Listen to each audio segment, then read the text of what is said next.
دوجار دانالد ترامپ سەرۆکی ئەمریکا سەودای سەدەی ڕاگەیان بۆ چارەسەرکردنی قەیرانی لە مێژینەی نێوان ئیسرائیلی و فەلەستینیەکان لە ڕێی دامەزرانی دوو دەوڵەتەوە کە بتوانن شانبەشانی یەکتر بە ئاشتیانە بژین و کۆتایی بە خوێنڕشتنی نێوان هەردوو گەلی فەلەستینی و جوولەکە بێنێت.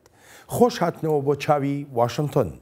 ئەلبەتە ئەمە یەکەم جار نییە ئەمریکا هەوڵی نێوەنگیری دابێت لە نێوان ئیسرائیلی و فەلەستینیەکاندا، بەڵام ئەم جارەیان سەرۆکی ئەمریکا دەڵێت قایلبوون بەم سەودایی سەدە دەبێتە بەڵگەیەکی ڕاستەقینە بۆ خواستەکان. بەواتایەکی تر بۆ یەکەمین جارە لە دەیان ساڵدا دەتوانم بڵێم سەردەگرێت. بەڵێ سەردەگرێت. ئەگەر وەها بکەن ئەوە بێگومان سەردەگرێت. بەرسەوی ئێوە بۆ ئەم دەرفەتە مێژوویە نیشانی هەموو جیهانی دەدات تا چه ئەندازەیەک ئێوە ئامادەن ڕێبەرایەتی گەلی فەڵەستین بکەن و بیگەێنە دەوڵەت ڕۆژهەڵاتی ناوەڕاست بە خێرایی گۆڕانکاری تێدا ڕوودەدات. ئەلبەتە ئەمە وەک ئاماژەیەکە بۆ فەلەستینیەکان کە بەشێکی ئەو قەیرانن. سەرۆک ترامپ دەڵێت بۆ جێبەجێکردنی سەودای سەدا پێویستە فەلەستینیەکان ژمارەیە ڕێوشوێن بگرنە بەر تا ئەم چارەسەریە سەر بگرێت. ئێمە داوا لە فەڵەستینیەکان دەکەین لەگەڵ هەوڵەکانی پێکەوە ژیاندا ببن، ئەمەش پێویستی بە داڕشتنی نوێی یاسا بنچینەیەکان هەیە. دڵنیابوونە لە مەفەکانی مرۆڤ، خۆپاراستنە لە گەندەڵیە دارایی و سیاسەکان، ڕاگررتنی جموجۆڵە شەڕانگیزەکانی حەماس و جیهادی ئیسلامی و دژمنەکانی ترت ئاشتیە، کۆتایی هێنان بە هەستی ڕق و کینە بەرامبەر ئیسرائیل، هەروەهاش ڕاگررتنی تەواوەتی داراییە بۆ تیرۆرستان. ئیسرائیل وەک دەرفەتێکی مێژووی لە سەودای سەدە دەڕوانێت بۆ ئاشتی و سەقامگیری لە ناوچەکەدا. هەروەها تەل ئەڤیڤ دەخوازێت فەلەستینیەکان بە هەستێکی بەرپرسیارانەوە سەر و سەودا لەگەڵ ئەم ڕەوشەدا بکەن لەو ڕوانگەیەوەی بە دەرفەتێکی دەگمەن و گرنگیش ناودێری دەکات. ئەم بڕیارە ئاسایشی ئیسرائیل دەپارێزێت. دڵنیاییە بۆ بەرژەوەندیە نیشتیمانیەکانی ئیسرائیل و شیانی گەیشتن بە چارەسەری سیاسی لەگەڵ فەلەستینەکاندا بە کراوەیی دەهێڵێتەوە لە ساڵانی ئایندەدا. بەڕێز سەرۆک، هیوادارم فەلەستینەکان ئامێزی خۆیان بۆ ئەو ڕوانینەی تۆ بۆ ئاشتی بکەنەوە. ئەم پلانەی تۆ و تیمەکەت و ئێمەش کاری زۆرمان لەسەر کرد.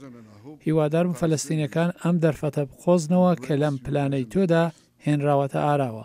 لای ئیسرائیلیەکان ئاشکرایە ئەم سەودای سەدەیە ڕێگەیەکی درێژی لە بەردەمدایە و ئەو ڕێگەیەش پڕە لە هەوراز و نوشێ و داواژ دەکا با ئاڵۆزیەکان تێپەڕێنرێن و ئاشتی ببێتە سەروەر لە ناوچەکەدا. دەزانم زۆر تەگەرە دێنە سەر ئەم ڕێگە دوور و درێژە و ناڕەزای زۆریش بە دوای خۆیدا دەهێنێت. بەڵام وەک پندێکی دێرینی جوولەکەکان دەڵێت ئەگەر ئێستان نەبێت ئەیکەی، ئەگەر لەگەڵ ئێمەدان نەبێت ئەی لەگەڵ چێ دەبێت.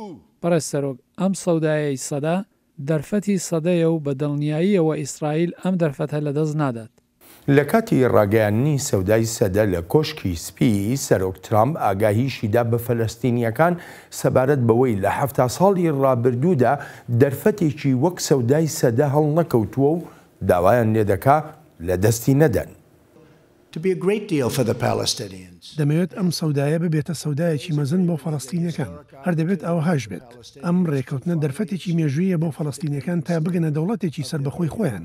پاش 70 ساڵ لە بەرەو پێشچوونێکی کەم دەشێت ئەمە دواترین دەرفەت بێت بۆیان لەبەر ژمارەیەک هۆکار دواترینیانە.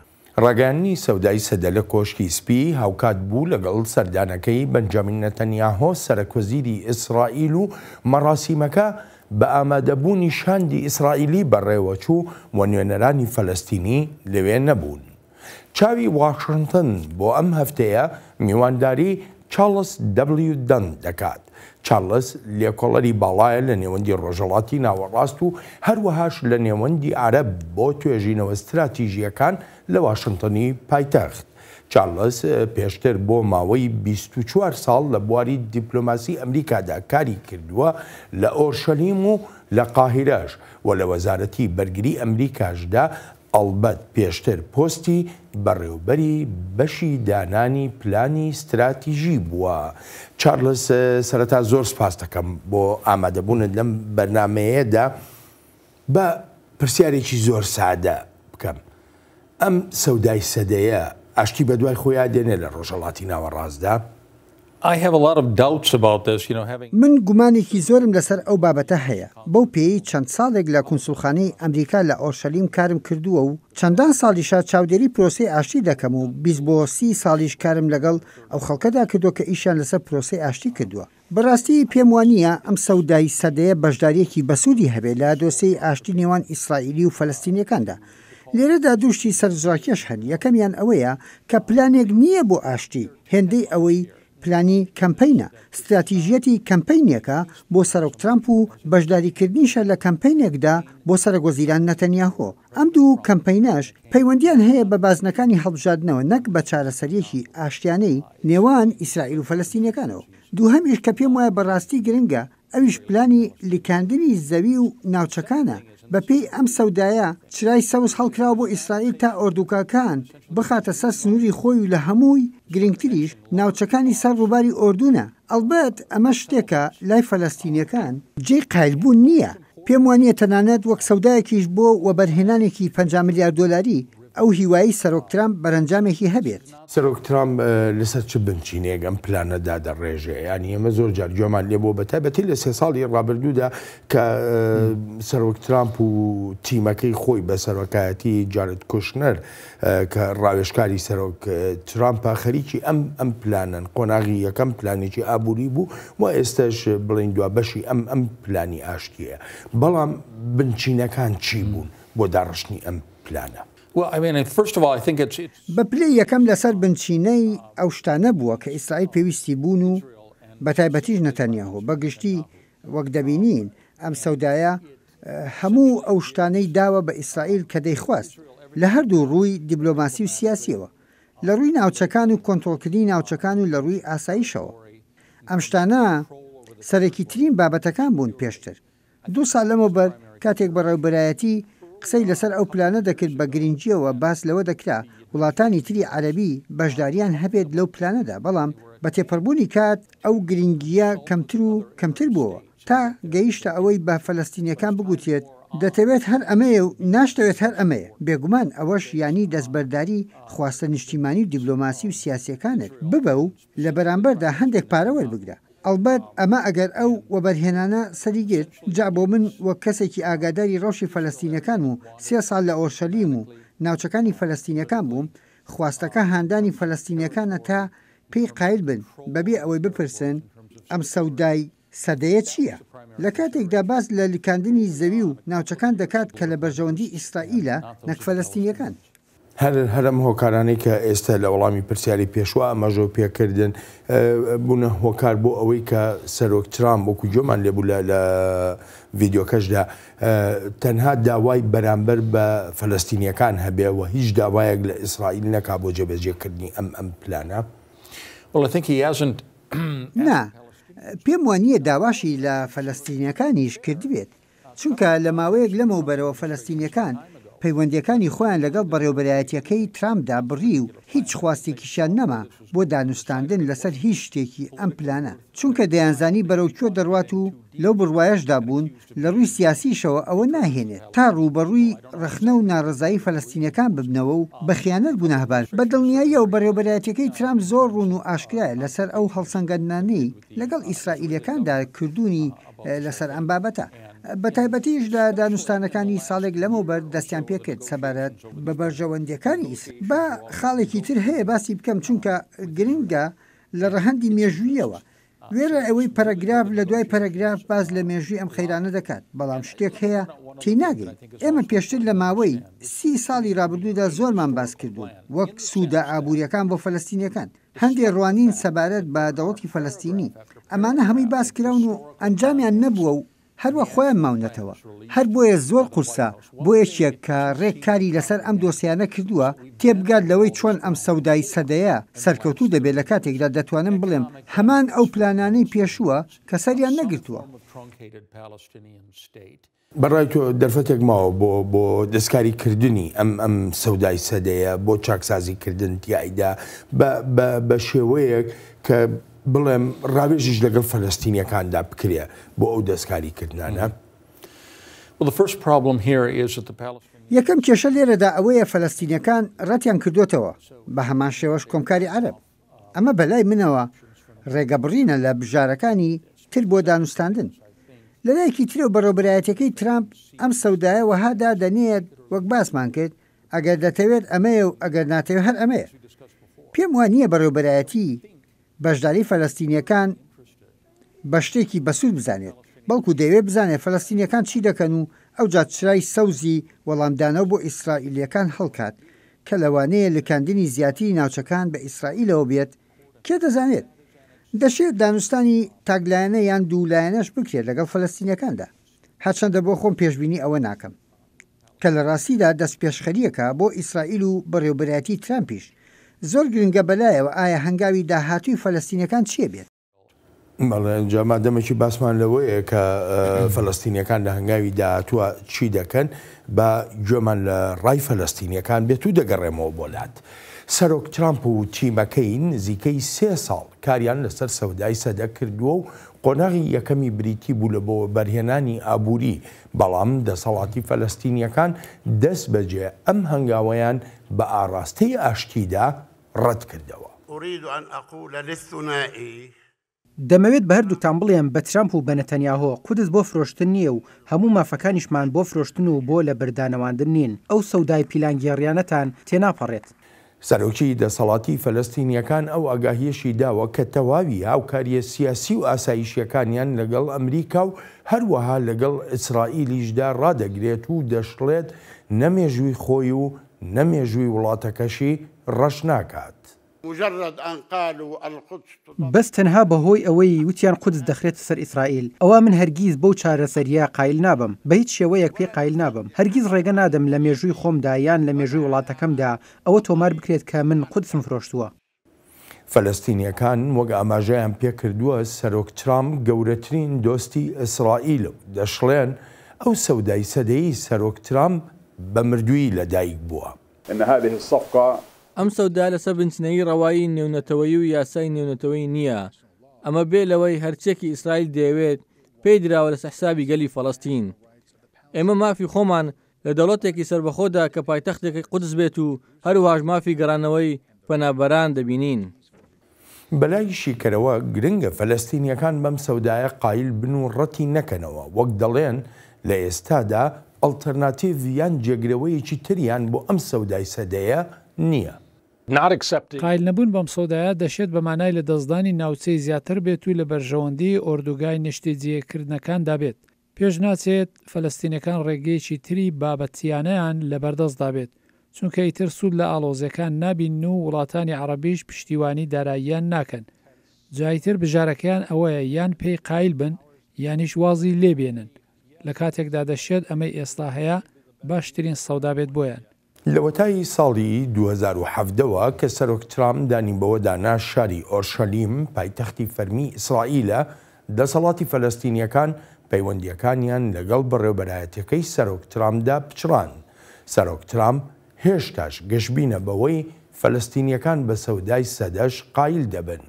ئێمە پێمان وایە لە کۆتاییدا پشتیوانی فەڵەستینیەکانمان دەبێت، ئیدی چاوەڕوانین و ئەگەر پشتیوانیش کرا ئەوە جێی خۆشحاڵیە بۆ هەمووان و ئەگەریش نەکرا ئەوە ژیان هەر بەردەوام دەبێت. چارلز بەڕای تۆ فەڵەستینیەکان چ بژارەیەکی تریان لەبەردەستە بۆ ئاشتی لە ڕۆژهەڵاتی ناوەڕاست؟ ئەمە سەروەختێکی زۆر گرنگە بۆ ئایندەی فەلەستینیەکان. ئەوەی زۆرێک لە پسپۆرانیش باسی دەکەن ئەوەیە کە باشترین سەودایە بۆ فەلەستینیەکان و پێیان باش بێت یان پێیان باش نەبێت، هەر ئەوەیە کە هەیە. ئەلبەت ناوچەی تر لە دەست دەدەن ئەگەر دانوستاندن لەسەر ئەو پرینسیپانە نەکەن. جا ڕاستیەکە لەوەدا ئەگەر فەلەستینیەکان ئایندەی خۆیان لە شوێنێک و لە شتێکی تردا دەبینن ئەوە دەتوانن دەست بەکار بن بۆی. بەڕاستیش بیڵێم ئەوەی هەیە ئێستا کرانەوەی دەواازەیەکە بۆ چارەسەری یەک دەوڵەتی کە فەلەستینیەکان ڕەوشێکی زۆر نوێیان دەبێت و ئەو ڕەوشەش بریتە لە وروژاندنی دۆسەی مافەمرۆیی و سیڤیلیەکانیان لەژێر سای حکومەتێکی تاگلایەنەدا کە ئیسرائیلە. بەو شێوەی فەلەستینەکان مافی دەنگدانیان هەبێت و هەمان مافەکانی تری هاوڵاتیانیان هەبێت. جا ئەمەوە چرخانێکی گەورەی سایکۆلۆژی دەبێت بۆ گەلی فەلەستینی. لە کاتێکدا ئەوەش ڕاستە کە ئێستا فەلەستینیەکان لە ململانێدان تا مافێکی زۆر کەمتر لەوەی پێویستە بەدەست بهێنن لە ناوچەیەکی بچووکتردا. هەر بۆ یەشە لەوانەیە ئەمەی ئێستا باشترین سەودا بێ لە ئەمریکا بۆ ئایندەیەکی پێشبینی کراو هەرچەندە ئەمریکا ناتوانێت بەرەنجامەکانی ئەم سەودایە دیاری بکات چونکە هێزێکی ئەوتۆی سەربازی نییە لەوێ و ڕەوایی نێونەتەوەیشی نییە کاتێکیش فەلەستینیەکان بەو ڕاستیە دەگەن ئەوە خەباتەکەیان وەردەچەرخێنن بۆ خەباتکردنێکی سیاسی و لە پێناو مافەکانی مرۆڤدا لەسەر ئاسی نێونەتەوەیی جا ئالێرەوە جیاوازیە گەورەکە دروست دەبێت و هەندێک مەترسیش بۆ سەر ئایندەی ئیسرائیل دروست دەکات وەک وڵاتێکی دیموکراسی بەڕای تۆ ئەنی ئەگەر بوو بە دوو دەوڵەت ئەگەر هاتوو ئەم سەودای سەدەیە جێگیر کرا فەلەستینیەکان دەوڵەتی خۆیان هەبوو ئیسرائیلەکانیش دەوڵەتی خۆیانیان هەبوو ینی مەسلەی ئاشتی پێ دوایە بتوانن ئەم دوو دەوڵەتە دراوسەیە بە ئاشتی بەیەکەوە بژین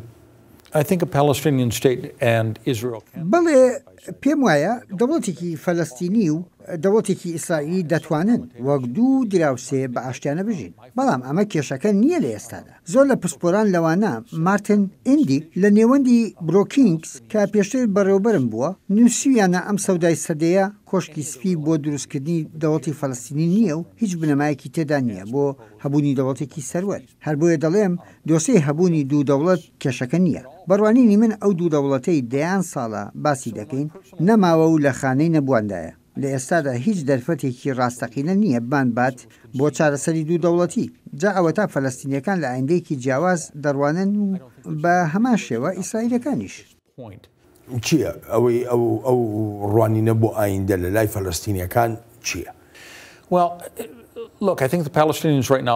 پێم وایە ئێستا فەلەستینیەکان سەریان لێ تێک چووە تووڕەن و پەرتەوازەش بوون و پێم وایە ئەمەش بەردەوام دەبێت بەڵام ناگاتەوەی سەرهەڵدانێکی چەکدارانە ببینین یان بگاتە ئاستی ڕاپەڕی هەرچەندە لەوانە شەڕوو بدات بەلای منەوە ئەوەی گرنگە بیرکردنەوەیکی نوێ و تەواو جوودای ڕێبەرایەتیەکەیانە خاڵی دووهەمیش گرتنەبەری سیاست و ڕێبازی ئاشتیانەیە بەڕێوەبەرایەتیەکەی ترامپ ئەگەر هیچی نەکرد بێت وەرچەرخانێکی کردووە لە شێوازی سیاسەتەکانیدا بۆ ڕۆژهەڵاتی ناوەڕاست جا پێویست دەکات فەلەستینیەکان لەگەڵ ئەو واقعانوێدا خۆیان بگونجێنن ئەم خۆ گونجاندنە بەو مانایان نییە فەلەستینیەکان قایل بنیان نەبن بە سەودای سەدا بەڵام خۆ دەتوانن ئەو نمونەی پێشتر هەبووە بیگۆڕن وەک باسم کرد ڕێبازی چارەسەری یەکوڵات بگرنە بەر و بە ئاشتیانە جەخت بکەنەوە لە مافە سیڤیلیەکان و مافەکانی مرۆڤ لە ناو یەک وڵاتدا هەر ئەمەشە ئەزمونونەکە بۆ فەلەستینیەکان و بۆ کۆمەڵگەی نێونەتەوەیش دەگۆڕێت بەڵام فەلەستینیەکان چۆن داوای یەک وڵات بکەن و لەگەڵ ئیسرائیلە بەیەکەوە بژین کە مێژوویەکی دوور و درێژی پڕ لە خوێنەیە لە نێوانیاندا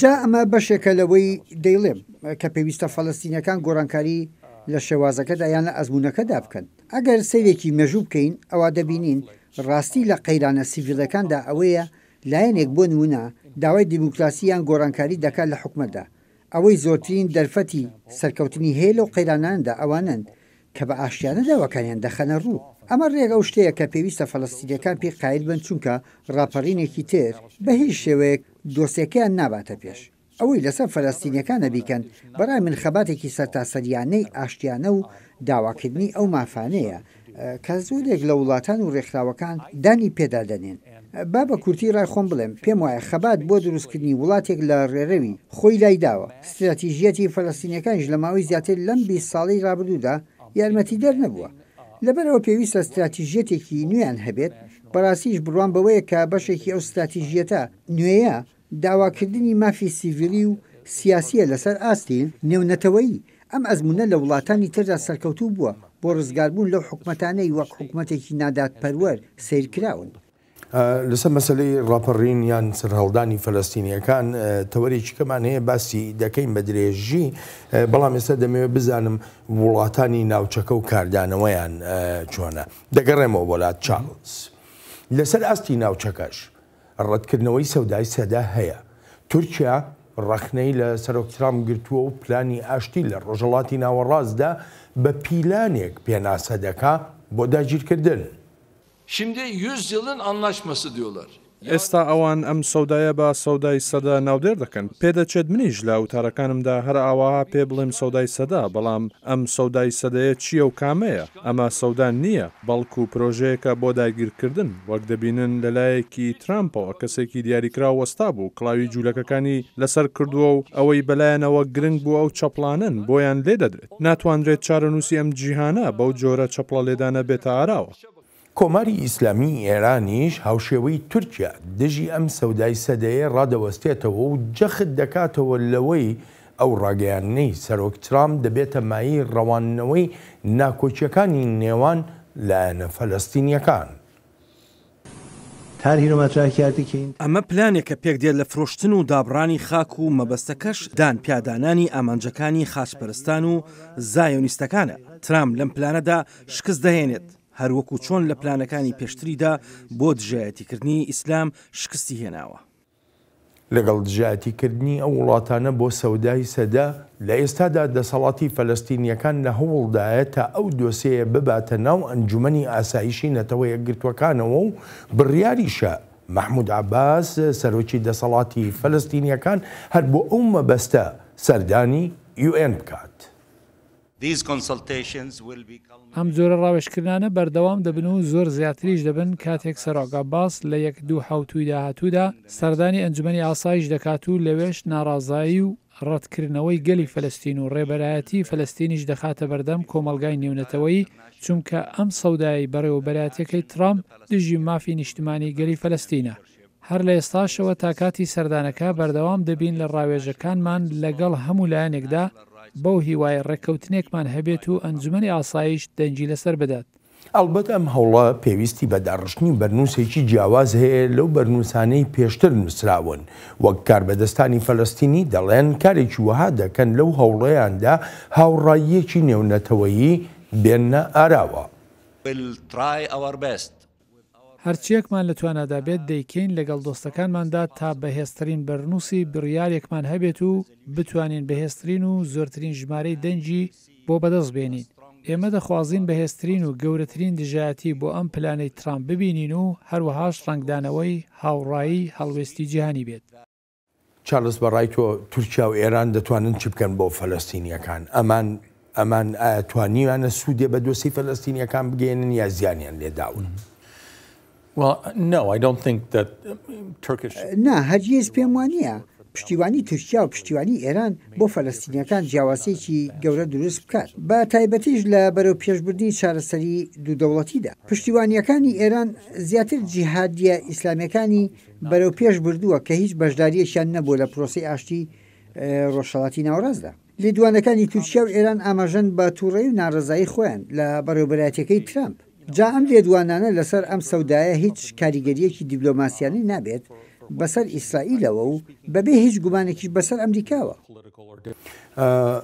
نوێنەری فەلەستین لە نەتەوە یەکگرتووەکانە داوای ئەوە دەکا کە کارێکی زۆر جدی بکرێ بۆ برەودان بە دۆسەی فەلەستینیەکان و بەتایبەتی لەسەر ئەم سەودای سەدەیە. ئەنجومەنی ئاسایشی نەتەوە یەکگرتووەکان دەبێت شوێنێک کە هیوای فەلەستینیەکانی تیاداوە بەربێ؟ بۆ خۆم پێم وانە ئەنجومەنی ئاسایش UN لە دەیان ساڵی ڕابردوودا ژمارەیەک بڕیاری پەسەند کردووە و زۆربەیان کاریگەریەکی پراکتیکانەی نەبووە بەسەر قەیرانەکەەوە. پێم وایە ئەوەی هەندێک وڵاتی عەرەبی لە ئێستادا دەیکەن بە تایبەتیش ئوردن هەوڵدانە بۆ هێنانە ئارای هاوڕاییەک لەو ڕوانگەیەوەی ئەم پلانەی بەڕێوەبەرایەتەکەی ترامپیان ڕەت نەکردوێتەوە. ئەلبەت دەیانەوێت نزیک بمێننەوە لە بەڕێوەبەرایەتی و وەک چۆن ڕەتیان نەکردوێتەوە. پێشی قایل نەبوون پێدەچێت ئوردونیەکان چاوەڕوانی وەڵامێکی بنیادنەری دەسەڵاتی فەلەستینەکان بن لە کاتێکدا فەلەستینەکان لە دەرەوەی بازنەی پلانەکەدا بوون. هەر بۆیە بە قورس دەیبینم دەستخۆشی لەو هەوڵە دیبلۆماسیە دەکەم و هیوادارم بەرەنجامێکی هەبێت هەر هیچ نەبێ ببێتە مای و توێژ لەگەڵ ئیسرائیل و ئەمریکاشدا بەڵام زۆریش بە گومانم لەوەی ئەو بەرئەنجامەی هەبێت. چارلز بۆ خۆ دەزانی کۆبکاری عەرەب هەر بە تەواوەتی ئەم سەودای سەدەیی ڕەت کردەوە بەڵام ئەوەی کە جێی سەرنجەوەیە وڵاتانی وەکو شانشینی ئوردن کە تۆ ئێستا باسی کرد عەرەبستانی سعودیە بۆ نمونە تەنانەت ملنشینە یەکگرتوەکانی عەرەبستانی ئەتوانم بڵێم وڵاتە بەهێزە عەرەبیەکان لە نێوەندێکا ماونەتەوە نەدەتوانن بە تەواوەتی ڕەتی بکەنەوە نەدەشتوانن پشتیوانیەکی ئاشکرای لێ بکەن ئەمە چەند کاریگەری دەبێت بەسەر ڕەوتی فەلەستینیەکانەوە. ئەمە پرسیارێکی زۆر باشە. ئەو وڵاتانی ئاماژەت پێکردن زۆر جار پشتیوانیان لەو پلانە یان لەو ڕوانینەی کۆشکی سپی کردووە وەک کاراکتەری سەرەکیش بوون لەم پرۆسەی چارەسەرکردنەدا. ئەو وڵاتانە دەزانن ناتوانن خۆیان بخەنە ناو لایەنی بەرامبەر بە بەڕێوەبەرایەتی، بەڵام چۆن دەتوانن ئەم چوارگۆشەیە بکەنە بازنەیەک. ئەوە پێم وایە شێوازێکی دیبلۆماسیانە بەکاردەهێنن بۆ هەڵسەنگاندن و تاوتوێکردن لە ناو یەکتردا، قسەکردن لەسەر ئەوەی دەتوانن چی بکەن بۆ فەلەستینیەکان. لەوانەیە دڵنیاییەکی نادیار بدەن سەبارەت بە پەیوەندی ئایندەکانیان لەگەڵ ئیسرائیلدا. بیرمان نەچێ ئەو وڵاتانەش ڕای گشتی و سیاسەتکردنی خۆشیان هەیە کە پێویستە بە هێندی وەربگرن. دەشێت ئەمانەش وەهایان کردی بێت نەتوان ڕاشکاوانە ڕای خۆیان لەسەر ئەم سەودای سەدەیە بڵێن بەو شێوەی بەڕێوەبەرایەتەکەی ترامپ دەیخوازێت. پێم وایە ئێستا لەبەردەم هەوڵە دیبلۆماسیەکان داین کە لەوانەیە لە چەمانکی داهاتوودا دەست پێ بکەن. بەروی بچین بۆ تەوەرێکی تری بەرنامەکەمان حەزەکەم پرسیارێک بە زۆر بە ڕاشکاوانە لێتی بکەم لە وڵاتانی عەرەبیە و بۆ تورکیا و بۆ ئێرانیش چەندێک ئەم وڵاتانە دەیانەوێت دۆسەی فەلەستین بۆ بەرژەوەندی تایبەتی خۆیان بەکاربێنن بەبێ ئەوەی فەلەستینیەکانیش کاردانەوەی چێوتویان هەبێن. ڕاستە و ئەمەش شتێکی گرنگە چونکە ئەمە یەکێکە لەو شتانەی پلانە ئاشتیانەکەی ترامپ ئاماژەی پێکردووە سەبارەت بەوەی چۆن فەلەستینیەکان لە دەیان ساڵی ڕابردوودا بەکارهێنرابن بۆ مەبەستی سیاسی خەڵکو و لایەنی تر لە ڕۆژهاتی ناوڕاستدا. ئەمە ئەو بەشەیە کە دەتوانن بڵم ترامپ بێ هیچ چەنوچوونێک تایدا ڕاستە، چونکە ئەو بەکارهێنانە هەبووە. بەکارهێنانێکی خراپی گاڵتە جاریانەی دۆسەی فەلەستینیەکانە بۆ مەبەستی سیاسی ناوخۆیی لای هەندێک لە وڵاتانە. هەر بۆیە فەلەستینیەکان ناتوان لە ڕێگەی ڕزگاربوون و پارێزراوی خۆیان بڕوانن لە ناو جیهانی ئیسلامیدا وەک تورکیا و ئێران و جیهانی عەرەبیش وەک ئوردن و عەرەبستانی سعودیە یان هەر لایەکی تر. دەگەڕێمەوە وڵات بۆی تۆزە باسی ئەو سەرهەڵدان و یاخیبوونە بکەین کە لە وەڵامی پرسیارەکانی پێشوە ئاماژەت پێ دەکردن. لایەنەکانی تری فەلەستینیش بە هەمان شێوە سەودای سەدە ڕەت دەکەنەوە و بزوتنەوەی حەماس کە ناوی لە لیستی ڕێکخراوە تێرۆریستیەکاندایە دەڵێت تواناییەکانی خۆی دەخاتە گەڕ بۆ شکستپێهێنانی ئەو هەوڵەی ئەمریکا. فلذلك هذه الصفقة نحن نرفضها. ئێمە ئەم سەودایە و هەر سەودایەک و هەر پلانێکی سیاسی لەلایەن هەر کەسێکەوە بێت لەم جیهانەدا ڕەت دەکەینەوە ئەگەر مافی فەلەستینیەکان پێشێل بکات لە ڕوانگەی خاچی خۆمانەوە لە قودسەوە لە مافی گەڕانەوەمان لە مافی خۆمان بۆ بەرەنگاربوونەوە لە سۆنگەی یەکگرتوویی فەلەستینیەکانەوە لە ڕووی سەروەری خۆمانەوە بۆ پێیەی ئازادین لە بڕیارداندا. ئەم سەودایە بە تەواوەتی ڕەت دەکەینەوە و دڵنیایشین لەوەی شکست دەهێنێت. ئێمەش چاوەڕوان ناکەین شکست بێنێت بەڵکو شکستی پێدێنین. ئەگەرچی هێشتا بە تەواوەتی زانیاری وردەکاریەکانی سەودای سەدە ڕانەگەیەنراوە بەڵام حەماس دەڵێت هەمووی زانراوە و مەبەستی تری سیاسیشی لە پشتەوەیە. ئەوان بۆ زیاتر لە 3 ساڵە قسە و توێژ لەسەر ئەم سەودایە دەکەن لەبەر ئەوە بەندەکان و پێکهاتەی ئەم سەودایە لای هەمووان زانراوە. ئەو کاتش کە بۆ ڕاگەاندنی سەوداکە دیارکرابوو وەک هەموو دەزانن بۆ ئەوە بوو ئەو هەنگاوە لە بەرژەوەندی نەتانیاهو و ترامپ بێت لەو جێرمە و کێشە سیاسی ناوخۆیانەی ڕوبەڕوویان بوونەتەوە. بەپێی لێدوانی گەورەکار بەدەستانی حەماس پێدەچێت ئەم ڕێکخراوە تێرۆریستیەی فەلەستینیەکان خۆی بۆ شەڕ ئامادە کردبێ لەو ڕوانگەیەوەی هەڕەشە دەکات. فلمثل هذا اليوم بۆ ڕۆژێکی وەک ئێستا هێزی بەرەنگاربوونەوە پێداویستی خۆی ئامادە کردووە لەشکری خۆی ئامادە کردووە و پەرەی بە چەکی خۆی داوە. ئەمە هەر بۆ بەرەنگاربوونەوەی ئەوانە ناکا دەیانەوێت چەکمان بکەن بۆ دەرکردنی ئەوانش کە خاکیان داگیر کردوین. ڕۆژانی داهاتوو بۆ ترامپ و بۆ نەتانیاهۆی دەسەلمێنێت کە وەها دەزانن دەتوانن سوکایەتی بە چەکی بەرگری ئێمە بکەن. چەکی بەرگریمان گەورەتر و بەهێزتر و مەزنتریشن چونکە خەڵکی خاوەن بیر و باوەڕ هەڵی گرتوون. جیاوازیەکی گەورە بەدی دەکرێت لە گوتاری فەلەستینیەکاندا بۆ ڕەتکردنەوەی سەودای سەدا. بەشێکیان خۆیان بە ئاقاری بەکارهێنانی چەکدا نابن وەک ئەوەی حەماس دەیکات، بەڵکو گوتارێکی دیپلۆماسیانە بەکاردێنن بۆ ڕەتکردنەوەی ئەو چارەسەریە. پێم وایە هە لە سەرتاوە ئەمە سەودا نیە، بەڵکو بەکارهێنانێکی زۆر ساویلکانەی کارەساتی داگیرکردن و پێشێلکردنی مافی فەڵەستینیەکانە لە پێناو خزمەتکردنی بەرژەوەندی تەسک و بەرژەوەندی سیاسی و کەسایەتی ناتانیاهو و ترامپ. هەر بۆیە ئەمە دەستێوەردانێکی نەرێنیە لە یاسای نێونەتەوەی و لە ناوبردننی دەرفەتەکانی ئاشتیە، نەک ڕەخساندنی ژینگەیەکی نوێ بۆ ئاشتی.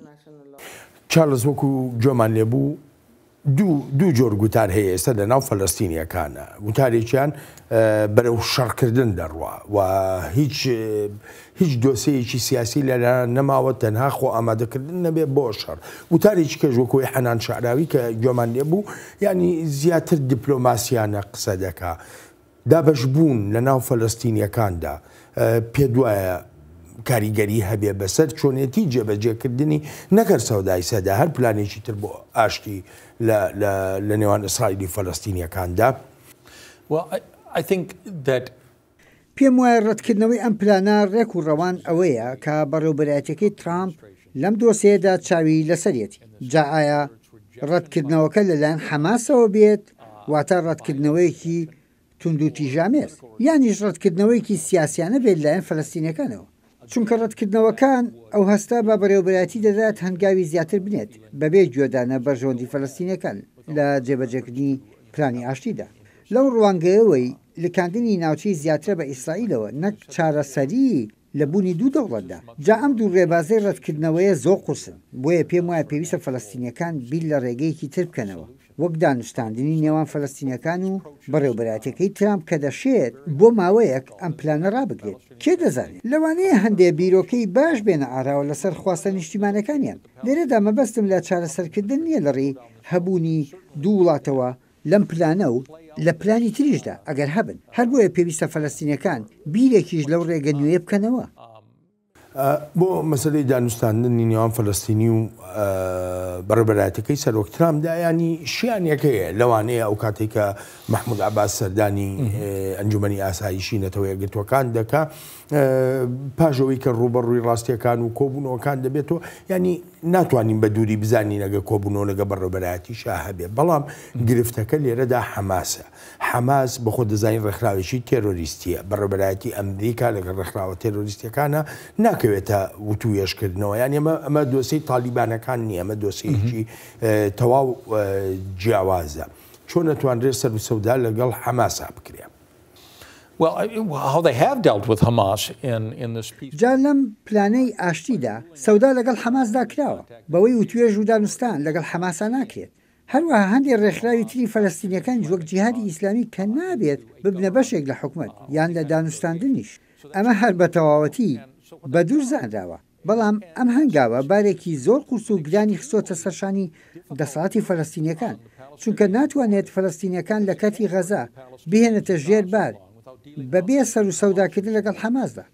خۆ ئەگەر ئەوەش بکرێت ئەوە ئەمریکا دەڵێت نا، ئێمە ئەوە ناکەین و هیچ سەودایەکی شتان لەگەڵدا ناکەین بۆ جێبەجێکردنی ئەم پلانی ئاشتیە.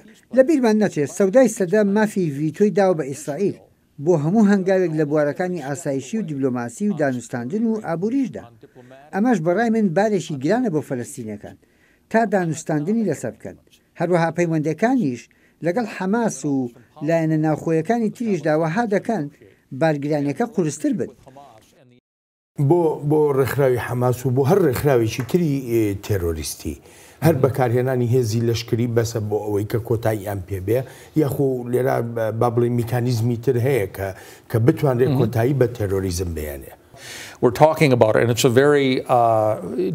ئەمە چوونە ناو وردەکاری دەوێت و بابەتێکی چڕوپڕە. بۆ خۆم بڕوام وایە زۆر ڕێگە هەن و زۆر ئامراز هەن بۆ کۆتایی هێنان بە کێشەی تیرۆریزم. بە کورتی باسییان بکەم دەشێت دانوستاندن یەکێ بێت لە ڕێگەکان. ئیسرائیل دانوستاندنی ناڕاستەوخۆی لەگەڵ حەماسدا کرد لە ڕێی وڵاتی میسرەوە بۆ گێڕانەوەی تەرمی سەربازە ئیسرائیلەکان و هەندێک بابەتی تری. ڕێگەی ئابووری بۆ چارەسەرکردنی تیۆریزم بە شێوازی جۆراوجۆر. ئەم پلانەی ئێستای ئاشتی کە باسی دەکەین کەم تا زۆرێک تیۆریزم دوور دەخاتەوە لەوەی بکرێتە بەشێکی فەرمی پرۆسەکە. هەرچەندە ئەمە دەبێتە بەرگرانی نەک هەر بۆ فلستینەکان بەڵکو لە هەندێک ڕەهەندیشەوە بۆ ئیسرائیلەکانیش.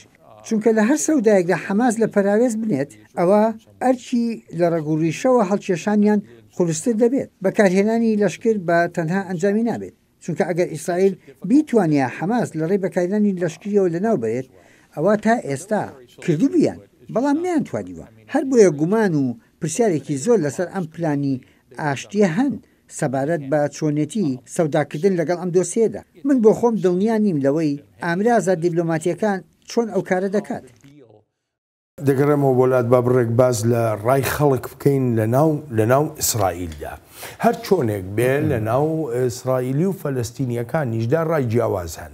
بۆ نمونە هەندێک لە پسپۆڕانی سیاسی بە گومانەوە لەم سەودای سەدەیە دەڕوان و وهای دادەنیان ئەمە پرۆژەیەک نییە بۆ ئاشتی. ئایا پلانەکەی سەرۆک ترامپ بەڕاستی پلانێکی ئاشتیە؟ پێم وایە ترامپ وەها بیر لە سیاست دەکاتەوە کە سەودایەکی ئابووریە و بۆ هەر سەودایەکیش دوولایەنیت پێویستە.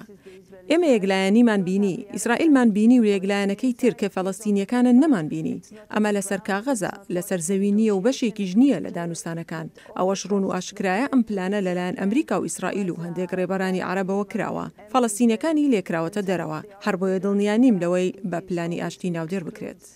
بەڵام نکۆڵیش ناکەندەوەی سەودای سەدە ڕەهەندی باش و گونجاویشی تیادا هەیە هەم بۆ فەلەستینیەکان و هەمیش بۆ دۆخی ئاسایشی ڕۆژهەڵاتی ناوەڕاست. پێم وایە لایەنێکی گەشی ئەم پلانە ئاشتیە گەر لە ڕوانگەی ڕۆژهەڵاتی ناوەڕاست و هەروەهاش ئەگەر لە سۆنگەی پەیوەندی فەڵەستینیەکان و وڵاتانی تری عەرەبیەوە سەیری بکەین ئەوە ڕەهەندێکی تایبەتی هەیە. چونکە ترامپ و نەتەنیاهۆ هیوادارن و هەوڵیشی بۆ دەدەن تا هێزەکانی ڕۆژهەڵاتی ناوەڕاست لە یەک ڕیزدا کۆ بکەنەوە لەگەڵ ڕەچاوکردنی ڕۆڵی ئێران لە ناوچەکەدا تا سەودایەک لەگەڵ هەندێک وڵاتی کەندا و لەگەڵ هاشمیەکاندا و لەوانەیە لەگەڵ میسریشدا بکەن و هەوڵیش بدەن فەڵەستینیەکانیش بکەنە بەشێک لێی. جا ئەمە ژوها دەکات هەموو ئەو وڵاتانە لە بژارەی نوێ بڕوانن لە ڕووی ماناکانی ئەم پلانی ئاشتیەوە. لە نێو دانیشتوانی ئیسرائیلی و فەلەستینیشدا نیگەرانی هەن بەڵام سەرچاوەکانیان جیاوازن. هەندێک لە دانیشتوانی جوو دامەزرانی دەوڵەتی فەلەستینی بە مەترسی دادەنێن بۆ سەر ئایندەی خۆیان. سەرۆک ترامپ مەبەستێکی زۆر باشی هەیە و تێگەشتنیشی هەیە بۆ ڕەوشی ڕۆژهەڵاتی ناوەڕاست و بە تایبەتیش بۆ ئیسرائیل. بەڵام پێشم وایە چارەسەرکردنەکە بەڕاستی واقعبینانە نییە. پێم وایە دەوڵەتی فەلەستین دەبێتە هەنگاوی یەکەم بۆ فەلەستینەکان و ڕێگەیەکیش بۆ ڕوانینێکی گەورە بۆ وێرانکردنی ئیسرائیل. هەر بۆیەشە بڕواناکەم خەڵک لێرە لە ئیسرائیل ڕێگە بدەن ئەوەها کارێک بکەن چونکە هەرگیز ڕێگە بەو جۆرە ڕوانینانە نادەین. بەپێی سەودای سەدە دۆڵی ئوردن دەکەوێتە ژێر دەسەڵاتی فەلەستینیەکان. ئەمە نیگەرانیەکی زۆری بۆ دانیشتوانی عەرەب و خاوەن کارداریەکانیش دروست کردووە. ئێرە ناوچەیەکی ئارامە هیچ کێشەیەکمان نییە بەڵام ئێستا چاوەڕوانی دروستبوونی کێشە دەکەم بە تایبەتی کاتێک ڕێگەت لێ بگرن بچیتە ناو زەویەکەی خۆتەوە بڕیاریان داوە هەموو شتێک برن زەوی و ئاو هەموو شتێک شتەکان هەمووی دەگۆڕدرێن. چارلز بەڕای تۆ سەودایی سەدە کۆمەڵگەی ئیسرائیلی و کۆمەڵگەی فەلەستینیەکان لێک نزیکەکاتەوە یاخود جیاوازیەکانیان زیاتر گەورە دەکات و کلێنی گەورە دەخاتە نێوانیانەوە. بڕوانینی من زۆر گەورەتی دەکات. پلانەکە داوای دەوڵەتی فەلەستی دەکات لەگەڵ لکاندنی ناوچەی زیاتر بە ئیسرائیلەوە کە دانیشتوانەکەی زۆر لە مێژەوە عەرەبی فەلەستینین. ئەمە دەبێتە مایە دوورخستنەوەی عەرەبە ئیسرائیلەکان لە ئیسرائیل هەروەها دانانیان لە دەوڵەتێکی فەلەستینیدا. هەرچەندە پێم وانییە بگاتە و ئاستا بەڵام پێویستە چاوەڕوانی هەموو جۆرە شتێک بکەین.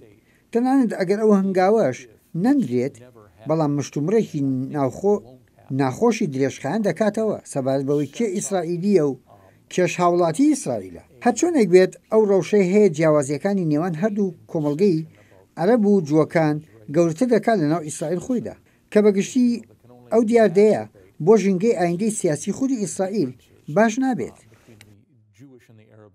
یعنی ئەگەر وابێ کەواتە مەسلەی دیالۆگ هیوایەکی ئەو تۆی لەسەر هەڵناچن بێ.